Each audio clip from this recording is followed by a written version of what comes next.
Paige, you guys held them to less points in the second half than they scored in each of the first 2 quarters. What was different about your defensive approach in the second half?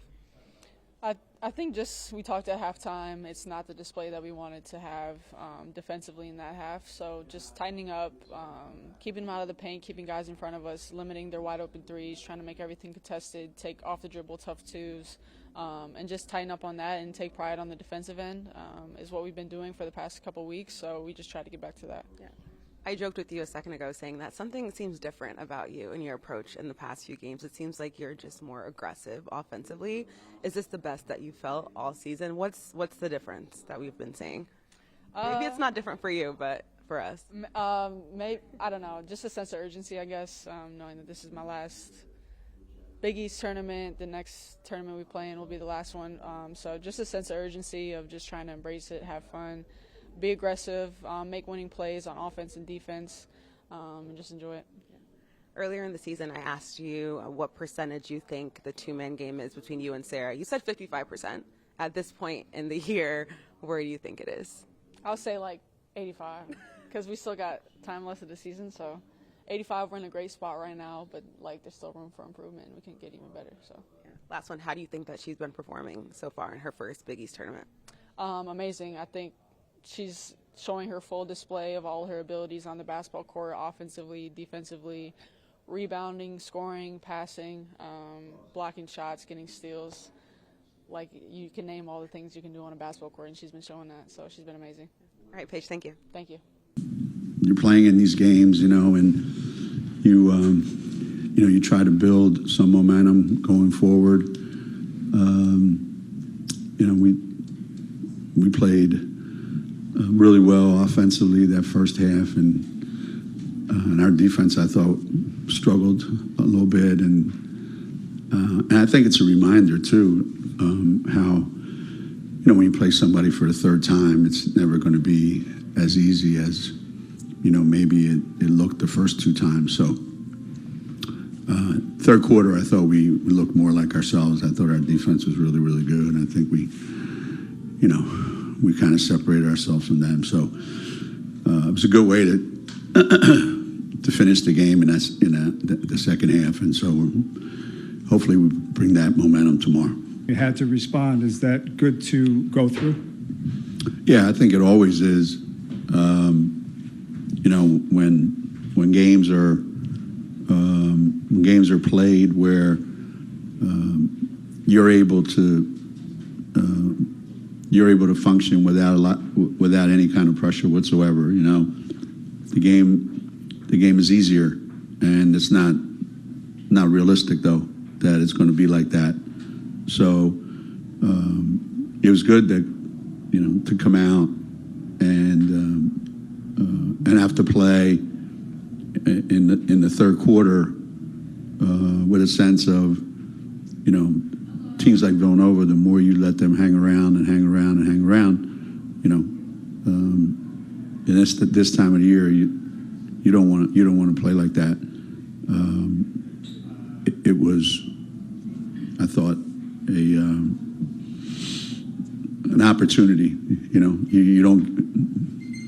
You don't get a lot of these. Sometimes you go through a couple weeks and you don't get a lot of opportunities. So it was really good, and hopefully it pays off tomorrow or next week, 2 weeks, whatever it is. We'll go to T in the front row. Hey, Coach, T. Baker with the Next. Similar question about Ice. Can you just talk about what you've seen from her the past 2 games and what you need from her to move forward in the postseason? Yeah, it's hard to come back, when you don't play for an extended period of time. You have to kind of work your way back little by little. And I thought that,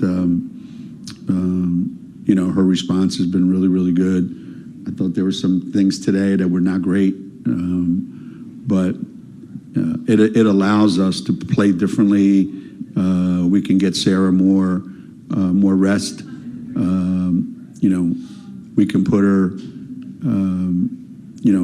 either with Jenna, with Sarah, by herself out there, and we played really small. And the fact that she's a threat to make a three like she did today, and like she did, I think, the last game, whenever it was. So it's a different dynamic, and Ice has a lot of ability, and hopefully she's able to channel that, and be consistent with it. We'll go to Kari, back row left. Hey, Coach. 16 rebounds for Sarah today. When she's aggressive like that and rebounding like that, what does that do for your team, and what is it about her game that lets her have nights like that?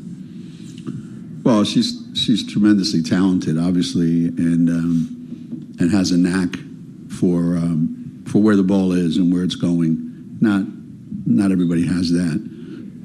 We have 4 offensive rebounds in the first half, and she got all 4 of them. I think the fact that she impacts, I think she had 14 yesterday, all right, and 16 today. That's a pretty good 2-day stretch, but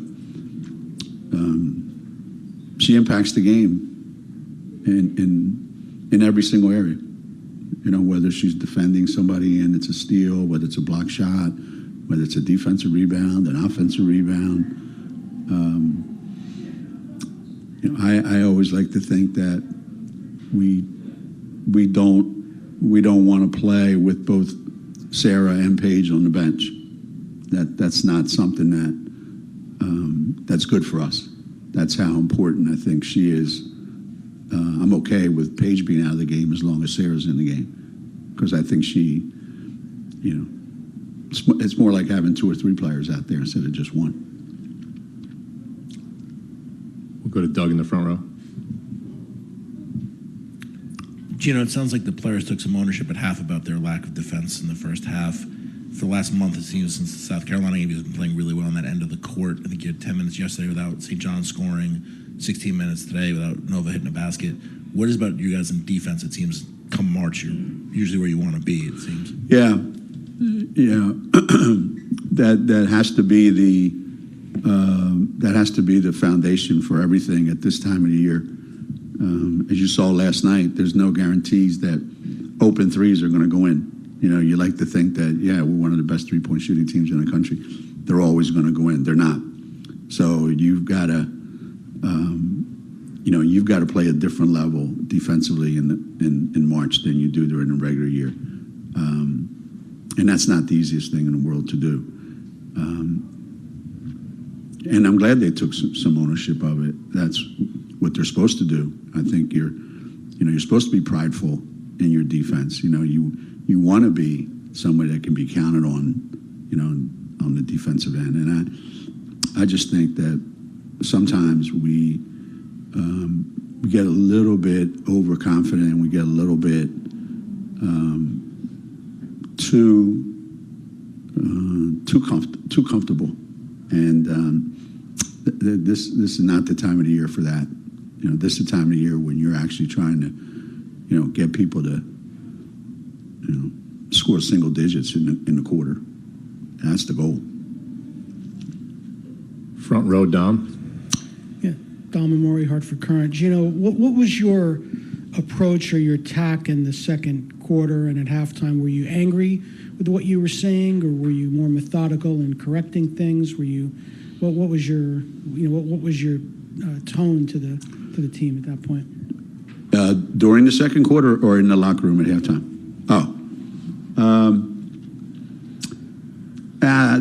I think there was one incident in the second quarter where it was a little bit heated in the huddle, because I felt like it wasn't just one incident or one time or one player. That it was kind of like everybody. And I don't know that we had the focus that we needed to have. And no matter how much you convince players, Villanova's scrappy. They know they're always undersized. They know that they're playing teams that maybe have more talent than them. And they play hard, and they're tough kids. And they didn't believe me, and that's why I think Villanova did such a good job on the offensive boards, So, yeah, I was pretty animated, pretty angry during that second quarter. Halftime, not so much, you know. I've learned with this particular team, and maybe just in general anymore, if you are like that too often, they kind of tune you out.